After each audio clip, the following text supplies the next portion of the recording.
Khalifah yang kedua dalam Islam adalah Umar bin Khattab. Sesungguhnya kehadiran Umar dalam Islam memberikan warna yang tersendiri. Ketika umat Islam terancam dari kekufuran orang-orang Quraisy ketika itu, maka begitu Umar bin Khattab mendapatkan hidayah, maka ia memberikan rasa aman terhadap kaum muslimin ketika itu. Tidak hanya pada saat itu, sampai di akhir hayatnya Umar bin Khattab tetap konsisten untuk senantiasa menjaga umat Islam.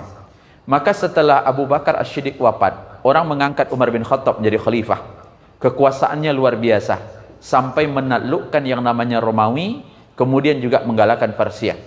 Tidak hanya sampai di situ, sidang jemaah yang berbahagia, Umar bin Khattab dialah orang yang pertama kali membuka kunci dari Masjid Aqsa, yang ketika itu kalah dan takluk di bawah kekuasaan Umar bin Khattab. Tapi pernahkah kita tahu bahwa begitu hebatnya Umar bin Khattab, dipuji dan sanjung, kalau Umar bin Khattab matinya dalam keadaan syahid, kemudian sangat memprihatinkan. Begitu Umar menjadi khalifah, maka ketika itu ada seorang dari Persia, namanya Abu Lu'lu' al-Majusi, datang ke Madinah karena sebuah dendam yang sudah berkarat. Mengapa tidak? Laki-laki ini adalah ahli dalam membuat barang. Satu, ahli dalam mengolah kayu, yang kedua ahli dalam membuat besi. Satu ketika dia membuat alat itu batu yang dibelah dua, kemudian dibuat lubang. Kalau dimasukkan gandum ke dalamnya, kemudian diputar, maka insya Allah kulit gandumnya terkelupas dari isinya. Biasanya orang dulu kisaran namanya, Pak. Tapi tempat kita padi. Nah, di zaman Umar bin Khattab itu penemuan pertama. Maka orang-orang senang, karena sesungguhnya dia sudah menemukan sebuah alat. Pulang dari masjid, Umar bin Khattab bertemu dengan Abu Lu'lu'. Apa kata Umar kepadanya? Apa kabarmu Abu Lu'lu'? Dia katakan, alhamdulillah, saya mendengarkan kalau engkau sudah membuat alat yang luar biasa. Kemudian engkau akan membuat penemuan baru, yakni membuat alat untuk memisahkan antara kulit gandum dengan isinya yang terbuat dari angin. Apa kata Abu Lu'lu' ketika itu? Benar, insya Allah sebentar lagi kamu akan mendengarkan kabar itu di barat dan di timur. Luar biasa dari pernyataan Abu Lu'lu'. Tapi Umar sudah terbayang. Begitu Abu Lu'lu' berlalu, maka apa kata Umar? Abu Lu'lu' mengancam saya. Umar sudah merasakan bahwa apa yang disampaikan oleh Abu Lu'lu' adalah sebuah ancaman baginya. Maka berselang waktu, Umar kembali ke tempatnya, Abu Lu'lu' pulang ke tempat kerjaannya. Apa yang dijadikannya? Abu Lu'lu' membuat pisau bermata dua, Pak. Tidak hanya pisau itu yang bermata dua, tapi pisaunya juga dioleskan dengan racun. Apa kata dia? Seandainya saya menusukkan kepada orang, kalaupun dia tidak akan mati karena pisaunya, maka ia akan mati karena racunnya. Satu subuh, Abu Lu'lu' duduk dan menunggu Umar di masjid. Ketika masih gelap, orang-orang belum datang, dia sudah tiba. Begitu Umar masuk, orang-orang pun sholat, maka Abu Lu'lu' menyelip di antara orang yang ada. Apa yang terjadi? Begitu Umar sedang menjadi imam, maka Abu Lu'lu' menusuknya dengan 3 tusukan. Di dada, di perut, kemudian di bawah pusat. Umar ketika itu teriak dan dia tumbang. Begitu sahabat Abdullah tahu Umar tumbang, maka dia lanjut ke depan dan menggantikan posisi Umar bin Khattab menjadi imam. Solat berlanjut. Setelah itu Umar diangkat oleh kaum muslimin.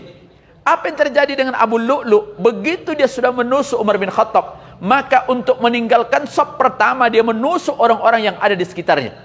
Tersebutlah dalam riwayat 13 orang ditusuknya, 7 orang menjadi syahid pada tempat yang sama selain Umar bin Khattab. Subhanallah, dia dikejar orang, tapi sebelum orang mendapatkan, Abu Lu'lu' melakukan tindakan bunuh diri sendiri, Pak. Sidang jemaah yang berbahagia, Umar dibawa. Apa kata Abdullah? Saya, kata anak Umar bin Khattab, Abdullah bin Umar, menutup luka ayah saya itu dengan jari. Tapi tak sanggup karena besarnya luka dan banyaknya darah. Sehingga saya, dia katakan, membalut luka itu dengan sorban yang ada. Sampai pada akhirnya, karena tidak mampu, kami akhirnya memanggil tabib. Kalau sekarang dokter. Dokternya datang, dibuatlah air madu dicampur dengan kurma. Diminum oleh Umar bin Khattab. Begitu diminum, keluar di antara lubang luka yang ada, karena ususnya dikatakan sudah tembus oleh pisau tersebut. Begitu tembus, maka sang tabib tidak yakin, karena sulit membedakan mana darah dan mana air madu yang dicampur dengan kurma tadi. Maka ia ambil susu, Kemudian diminumkan kepada Umar. Keluarlah air susu itu di bawah lubang yang ada di bawah pusatnya. Apa kata tabib? Ya Umar, maafkan saya, karena saya sudah menengok ajalmu makin dekat. Berwasiatlah. Subhanallah. Begitu didengarkan oleh tabib, apa dia katakan? Sesungguhnya tidak engkau kabarkan kepadaku. Aku tahu ajalku sudah dekat. Tapi dia katakan, seandainya saya punya harta, yang harta saya itu membentang dari barat ke timur, maka sebelum mati saya akan impakkan. Karena sesungguhnya dia katakan, sangatlah berat nanti beban yang akan kita alami di akhirat. Berkali-kali Umar bin Khattab mencoba bangkit, tapi dia tidak bisa. Sampai apa yang terjadi, sang Abdullah bin Ibnu Abbas mengatakan, ya Umar, berbahagialah kamu, karena Allah ridho terhadapmu, Nabi terhadapmu ridho, dan engkau adalah orang bahagia. Kata Umar, hanya tertipulah orang-orang yang suka ditipu. Umar tidak suka mendengarkan pujian, Pak.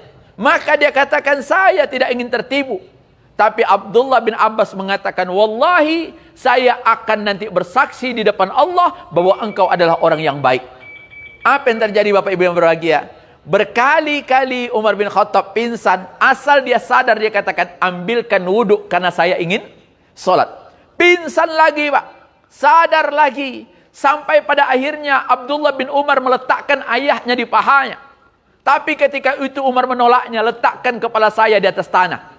Sang anak mengatakan, ya Umar, ya ayahanda, apa yang terjadi denganmu? Karena kepala saya ini, dia katakan, tak ada bedanya dengan tanah hinanya di hadapan Allah Subhanahu wa taala. Apa yang ingin kita sampaikan Bapak Ibu yang berbahagia pada siang hari ini? Jangan menganggap orang yang soleh itu matinya seindah yang kita bayangkan. Bahkan orang yang sudah dijamin masuk surganya pun, Pak, meninggalnya lebih dahsyat daripada yang kita bayangkan. Contohnya Umar bin Khattab. Luar biasa. Maunya kita mati di tempat tidur, kemudian disolatkan orang banyak. Enggak seperti itu. Yang kedua apa? Umar bin Khattab masih sempat diingatkan untuk berwasiat. Tapi perlu kami ingatkan, ada wasiat yang salah. Karena harta diwasiatkan bukan untuk ahli waris.